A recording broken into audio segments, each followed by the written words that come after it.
Back. I'm your boy Mont, and it's the Manchester United post-match review show.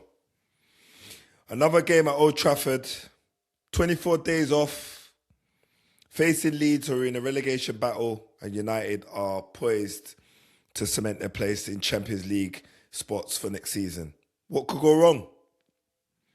Well, I can tell you what went wrong. We lost 2-1. And we had 10 men. The thing is, I've got to now go through this again after living it a couple of hours ago. And honestly, I was on the edge of my seat for so many different reasons. The problem that I had with today's game was the way we started. It was giving me Amorim vibes. You know, when I was talking on my previous pods where we were really struggling to start games off on a good foot. We were struggling to really put a chokehold on what our intention was in the game. Leeds haven't won at Old Trafford for over 45 years. So why should we be fearing them coming here? So what if they're in a relegation battle? So what? That's nothing to do with us. We've got bigger fish to fry. We needed to punish these guys today, take 3 points and get on to, our next game against Chelsea. After 2 minutes of starting, Leeds go down the left-hand side with Gudmundsson. He swings the ball around Mazraoui, who had an absolutely horrid game today. He looked more like a Mondeo. He was so slow and laboured, but we'll get onto that in a little bit. Gone down the left-hand side, he swung a ball first time, and Calvert-Lewin has made the first contact, and Lemens has made himself big, like Schmeichel in the goal, and he's managed to make a save with his torso. Everyone looked like they were still in the change rooms. Now, after that, you'd expect United just to wake up and be like, all right, guys, come on, what's going on?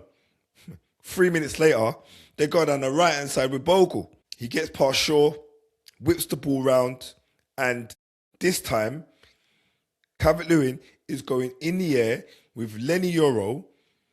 He puts his elbow in yellow. 3 minutes later, they go down the right-hand side. Bogle swings the ball around Luke Shaw. Yoro goes to meet the ball. Calvert-Lewin is running hot. Leads with the elbow. Hits Yoro square in the back of the head.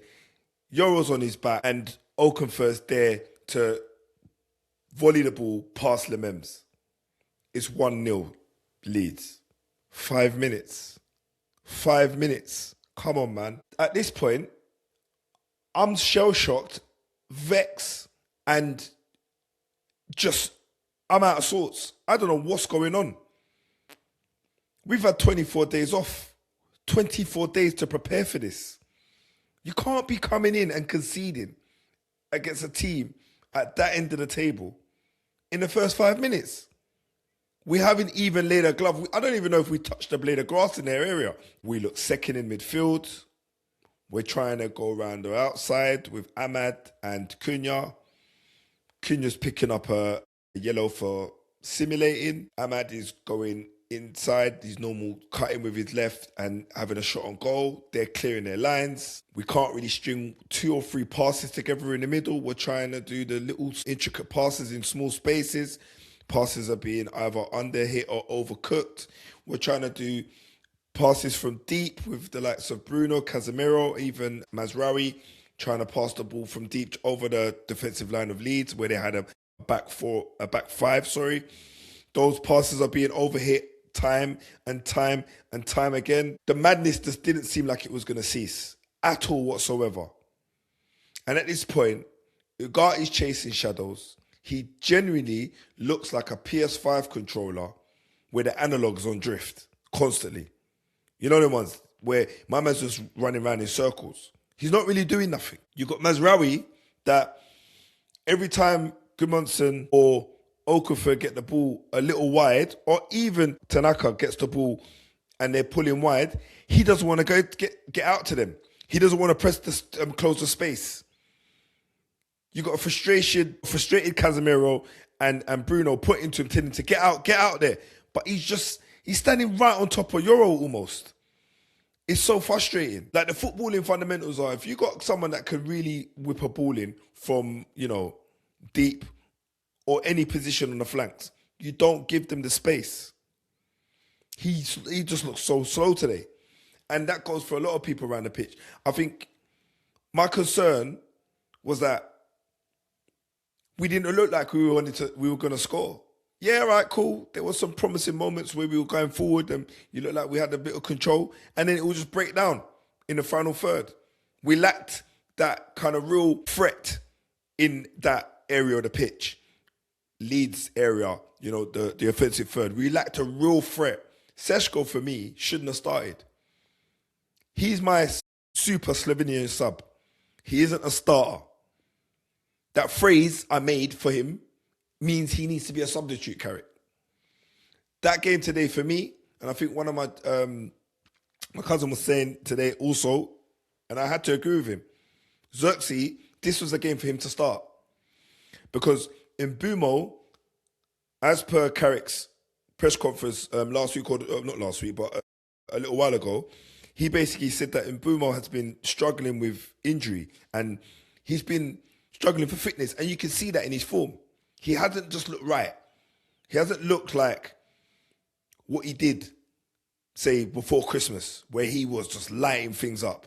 He was getting on the end of everything. He was causing everyone a problem in defence, anybody that we faced. He just hasn't looked the same. And there you have it. The proof is right there. So I understand why he maybe didn't start Mbeumo today. But Xerxes, we know he's fit. He's ready. He's on the bench, so that means he could play. Put him on. Nothing was sticking with Sesko. He had a couple of opportunities to really bring the likes of Ahmad and Cunha into play, but he just couldn't sort his feet out in moments. Leeds really gave me a sense that they weren't really fearing us today, especially in the first 45 minutes, because they were on everything. Calvert-Lewin was putting himself around. He was having constant battles with Martinez and Euro. And to be honest with you, a battle with Euro, with a man of his stature, Calvert-Lewin, and how strong he is in the air, that ain't really a battle for him. Leeds were looking good for it. It took for them to get, I think it was a corner, or it was a free kick. But anyway, it was on the right-hand side, again with Bogle. The ball's floated in. We've cleared our lines.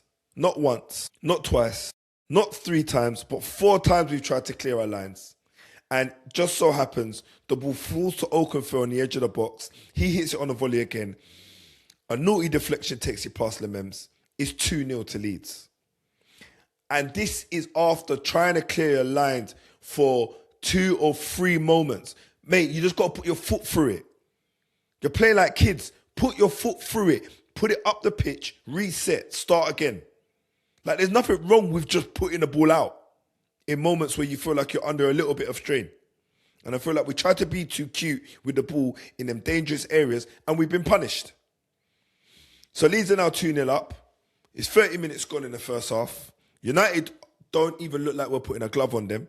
We can't string 2 or 3 passes together. We've got passengers in Mazraoui, Ugarte and Sesko. For me, all didn't deserve to start just based on their performance. When you look at it again, Ugarte has had 10 starts this season and only won 1 game. So he's not necessarily someone that you want to start in a game like that.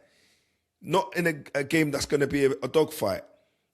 A game which we want to take by the crop of the neck after having 24 days off requires someone with a little bit more magic, someone that can be composed on the ball, and we can get something out of them. He needs to go in the summer. Ugarte needs to go. He's not United level. He isn't. He needs to go. I can work with Mazraoui as a squaddy, and I can also work with Sesko because he's shown time and time again he has got the quality, and he's just got his ceiling is way higher anyway. So we was a bit shell-shocked from that second goal, and you could tell because it wasn't 5 minutes later. Marcus running in on goal after a mistake by, I think it was Casemiro and Euro. Lemems passed the ball to Euro. It didn't look like Euro even wanted the ball, in fairness. Almost like he turned away. Or the ball was short. But either which way, it was a poor exchange between them two. To the point where Euro just about got a toe on it to get it out to Casemiro, who was under pressure, gets bundled off the ball. Tanaka's running in. He rolls the ball past Lemems, who was rushing out to close the space. And luckily, the Argentinian butcher comes sliding in to protect the goal line as Tanaka strikes the ball towards goal and he clears the line. and he manages to keep it 2-0. Honestly, 3-0 going into half-time, hand the pad over. Boys, go home, get changed. Game done. But lucky for us, the butcher was in town, so it was 2-0. And we've gone into the break thinking like, right, it's not too far away. And at this point, I'm losing my mind. I'm saying to myself, we should be the ones that are 2-0 up, but we don't deserve to be. Leeds deserve to be ahead. In the first half, we weren't moving the ball around quick enough. We weren't getting out to our players early enough to close down the space. And I didn't see enough runs from the front three. And the ball weren't played early enough. Second half, that changed straight away. Shaw gets the ball on the left-hand side. He plays the ball round the side of the Leeds defence. Sesko's making a nice run.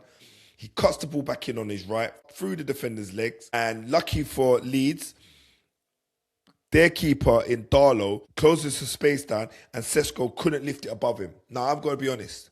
I think Sesko should have done better with that opportunity. But I don't think the Leeds keeper done himself a disjustice. He did make a great save there. And it was more to come. We were now starting to play. You could see that the tempo had quickened up a little bit, finally. Sesko himself had 2 opportunities in this half, where the second one came a little bit later on. With a ball from the right-hand side, he rises above the defenders and heads the ball towards goal for the keeper in Dalot to save it again. Nice, easy save to his hands. But to be fair, Sesko done very well to get to it. But for me, he should have put that in the back of the net. That in itself would have said anything. Would have put us nicely 2-1 up early on. Now, we're getting a lot of mixed messages with the way the games are being officiated, whether it comes to, really bad tackles. What's the threshold for handball? What's the threshold for a penalty, like foul in the box? What's the threshold, if any, for a pull of the hair? And there was interaction with Calvert-Lewin and Martinez in the middle of the box. Now, Martinez, with the record that he has, already people are thinking, oh my gosh, here we go. But honestly, I'm going to give an unbiased review on how United went 10 men down at the 56th minute. And in my opinion, it wasn't deserved. And here's why. The ball's coming over. Calvert-Lewin and Martinez are battling before the ball's even come. Calvert-Lewin brushes Martinez's face. He puts his arm across his face, so he blocks his view. So at this point, Martinez trying to wriggle away. He's trying to get the sight of the ball. He wins. As he's going to win the header, he's got up with Calvert-Lewin. He's then gone to grab Calvert-Lewin to see where he is, but he's not actually got an eye on him. He's still looking at the ball, and he's touched Calvert-Lewin's hair. I was actually going to say grab, but to be fair, he barely touched it. He's touched his hair. The hairband's come out. Lewin stopped, and VAR chose to intervene there because the referee didn't even pay no mind to this interaction. It took for a couple of minutes for the play to break down, as it usually does, VAR to intervene and say that the referee should look at this moment of interaction, of red card or serious foul. And VAR chose to intervene and suggest that the referee should look at a possible serious foul play incident, a red card. And when I saw him go over to the screen and have a look, can you believe it? The freeze frame that was on the screen for the ref to see was Martinez with his hand touching Calvert-Lewin's hair. That was the first freeze frame picture that he saw. Then they rewound it back to show him the lead up. But the way that they round it back, they didn't even rewind it enough to show the proper interaction before it got to the point that he touched his hair. Now, weeks gone by, I've seen it in the women's game. I've also seen it in the men's game. And I'm just sick of it. It's so, like, the officiating, level of officiating and understanding of the game, the bar is so low, the threshold is so low, it's unreal. Where has the game gone? Like, when is VAR gonna improve? Even though I don't even think it's warranted being in the game. And when are the referees gonna step in and just stand up and say, no, on-field decision stands, I'm going with my decision. and just be bold enough and brave enough to just own the first decision, which was to ignore the interaction or to give the penalty that they gave, or, you know, whatever it is at the moment. It's really bad, like really bad, and United fell for it today. Now, even though we fell foul of that today, we actually looked better with 10 men. We were running harder. Our passes were a lot more clean. We were creating more opportunities. It took for Bruno to send the ball from the right-hand side to the back stick for Casemiro to head the ball the other way, back across the goal, as you're taught when you're a youngster, to put United up. That could not have come any sooner. With 20 minutes left on the clock, the comeback is on. Now, who told me to even think that? They weren't letting no one-on-ones. They weren't allowing no shots easily. Blocks on the line, the lot.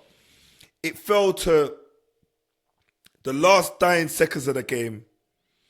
Casemiro got another chance on goal. Calvert-Lewin was on the line. He's headed it off. Keeper was nowhere to be seen.